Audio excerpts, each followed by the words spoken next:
The Bauman Tale, 1892, the Bigfoot story that terrified Theodore Roosevelt. There are places in the world where the wilderness seems untouched by time. Ancient forest, jagged mountain peaks, valleys where silence hangs so heavily that even the wind feels like an intruder. For generations, hunters, trappers, and explorers have whispered about things lurking in these forgotten places. Most of those stories are dismissed as campfire legends, tales exaggerated after long nights beneath the stars. But every so often, one account emerges that refuses to fade into history. It wasn't written by someone seeking fame. It wasn't published to sell books. It was simply told as a memory. A memory so unsettling that it would later become one of the earliest detailed Bigfoot encounters ever recorded. This is the mysterious Bauman Tale from 1892. A story of two experienced mountain men, a lonely wilderness, and something that haunted them from the darkness. Welcome to Mysteries from the Orb.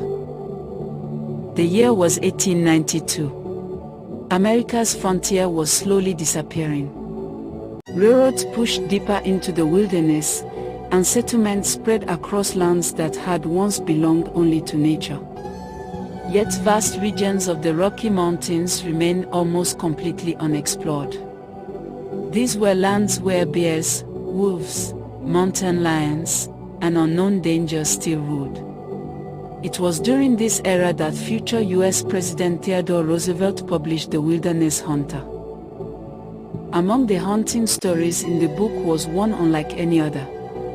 Roosevelt explained that he had heard the account directly from an old mountain hunter named Bauman, a man Roosevelt considered honest and experienced. Bauman wasn't known for superstition. He had spent years surviving in some of North America's harshest wilderness.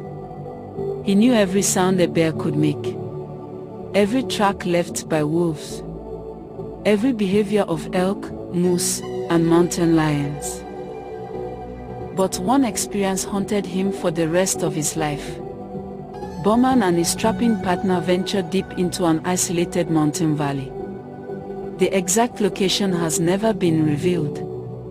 Many researchers believe it lay somewhere in the Rocky Mountains, possibly in what is now either Montana, Idaho, or Wyoming. It was a place few people visited. Dense forest covered the slopes. Towering pine trees blocked much of the sunlight. Streams carved through rocky ravines. Game was plentiful. To experienced trappers, it looked perfect. The two men established a small camp. A simple lean-to shelter.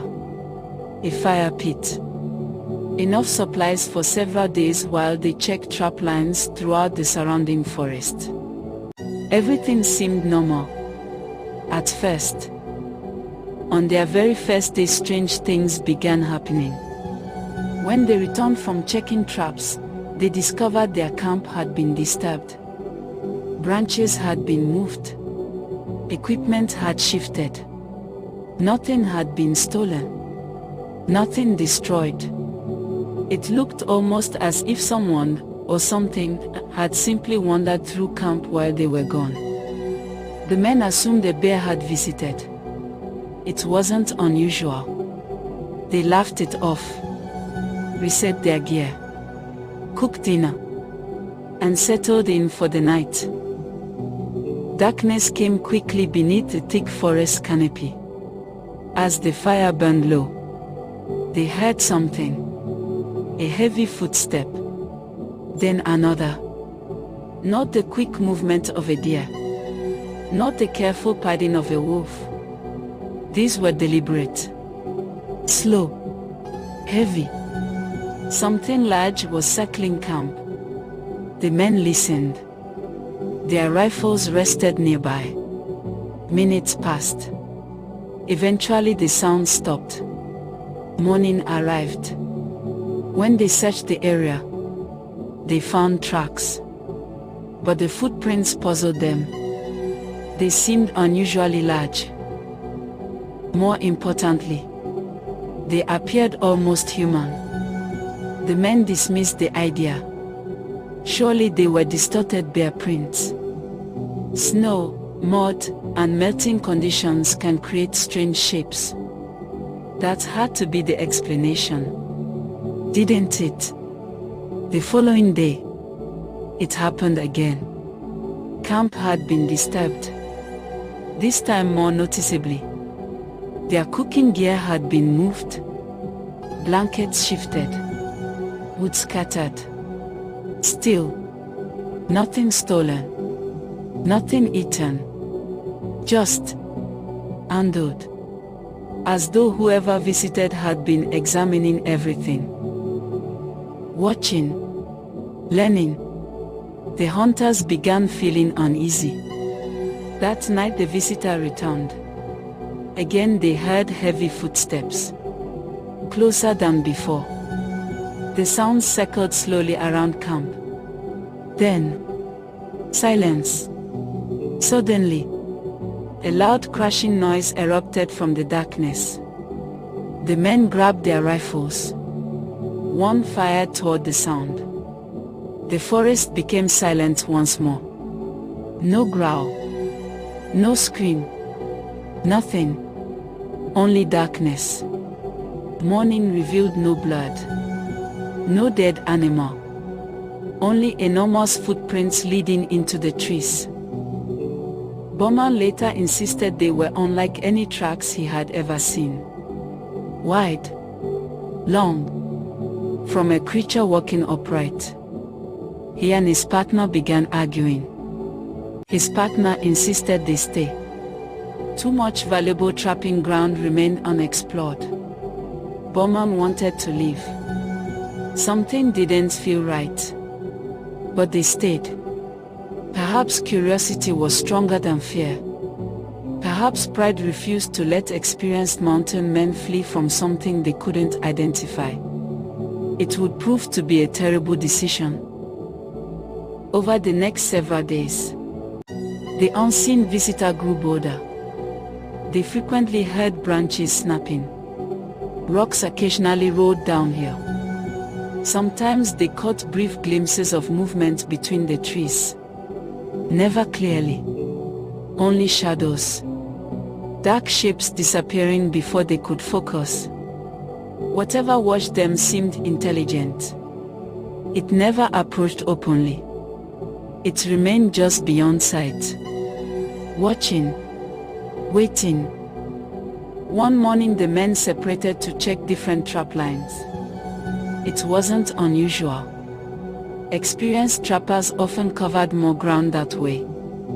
Bauman spent hours checking his traps. Nothing seemed out of place.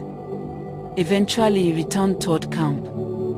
As he approached, something felt wrong. The forest was silent. No birds. No sounds of cooking. No greeting from his partner. Only stillness. He hurried forward. Then he saw the camp. It had been completely destroyed. The lean-to torn apart. Equipment scattered. The fire extinguished. And lying nearby was his friend. Dead. Bauman rushed to him. The body was horribly mangled. His neck had been broken. According to Roosevelt's account, there were bite marks on the throat. The expression frozen on the dead man's face suggested absolute terror.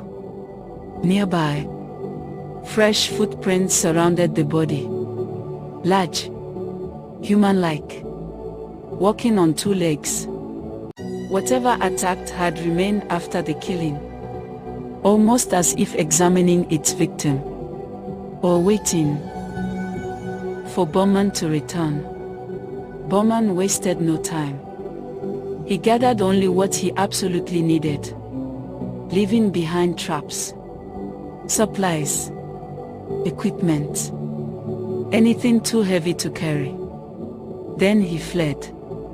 Every sound behind him felt like pursuit. Every snap twig sent fear racing through him. He later admitted he had never been so terrified in his life. Not by bears. Not by wolves. Not by hostile men. Nothing compared to whatever stalked that lonely mountain valley. He never returned. Years later, Bauman told his story to Theodore Roosevelt. Roosevelt did not fully endorse the account.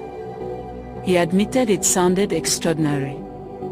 Yet he also emphasized something important. Bauman was not a storyteller. He had no reason to invent such a tale. He believed Bauman sincerely described exactly what he thought had happened. That simple statement transformed the story. It wasn't presented as folklore. It wasn't advertised as fiction. It became one of history's earliest documented reports of an unknown upright creature in North America's wilderness. Long before the term Bigfoot existed. Long before famous photographs. Long before television documentaries. There was the Bauman Tale. Today, many researchers consider the Bauman Tale one of the strongest early Sasquatch reports. The behavior matches countless modern accounts. An unknown creature watching camps. Moving equipment. Walking upright. Leaving oversized footprints. Remaining hidden while observing humans. Many Bigfoot witnesses describe similar actions. The creature appears curious rather than immediately aggressive. Until something changes. Could Bauman's partner have surprised it? Could he have fired first? Or was the attack entirely unprovoked? No one knows. Skeptics argue the attacker was likely a grizzly bear. Bears can stand upright. Their tracks sometimes resemble human footprints. They can destroy camps. They are capable of killing experienced hunters. But critics of this explanation point out several inconsistencies. Bears usually search for food. This visitor repeatedly rearranged camp without stealing supplies. The stalking lasted for days. And Bauman, an experienced trapper, insisted the tracks were unlike any bear he had ever encountered. Some researchers believe North America may once have supported an undiscovered species of large primate. While no physical evidence has confirmed this idea, fossil discoveries continue to reveal surprising prehistoric mammals that once roamed the continent. Could isolated populations have survived in remote mountain regions? It's an extraordinary possibility, but one that remains entirely unproven. Another explanation is psychological. The wilderness can play tricks on the mind. Isolation, exhaustion, poor visibility, natural predators. Together they can create terrifying misunderstandings. Perhaps several unrelated events, a bear disturbing camp, strange footprints, and the tragic death of Bauman's partner, merged into one unforgettable memory. Human recollection isn't perfect, especially after trauma. Perhaps the most intriguing possibility is also the simplest. Maybe Bauman encountered something that science has yet to identify. History is filled with animals once dismissed as myths before eventually being discovered. The mountain gorilla was once considered legendary. The okapi was called an African unicorn before science confirmed it existed. The giant squid spent centuries as little more than sailors' tales. Could an unknown primate still hide within the immense forests and mountains of North America?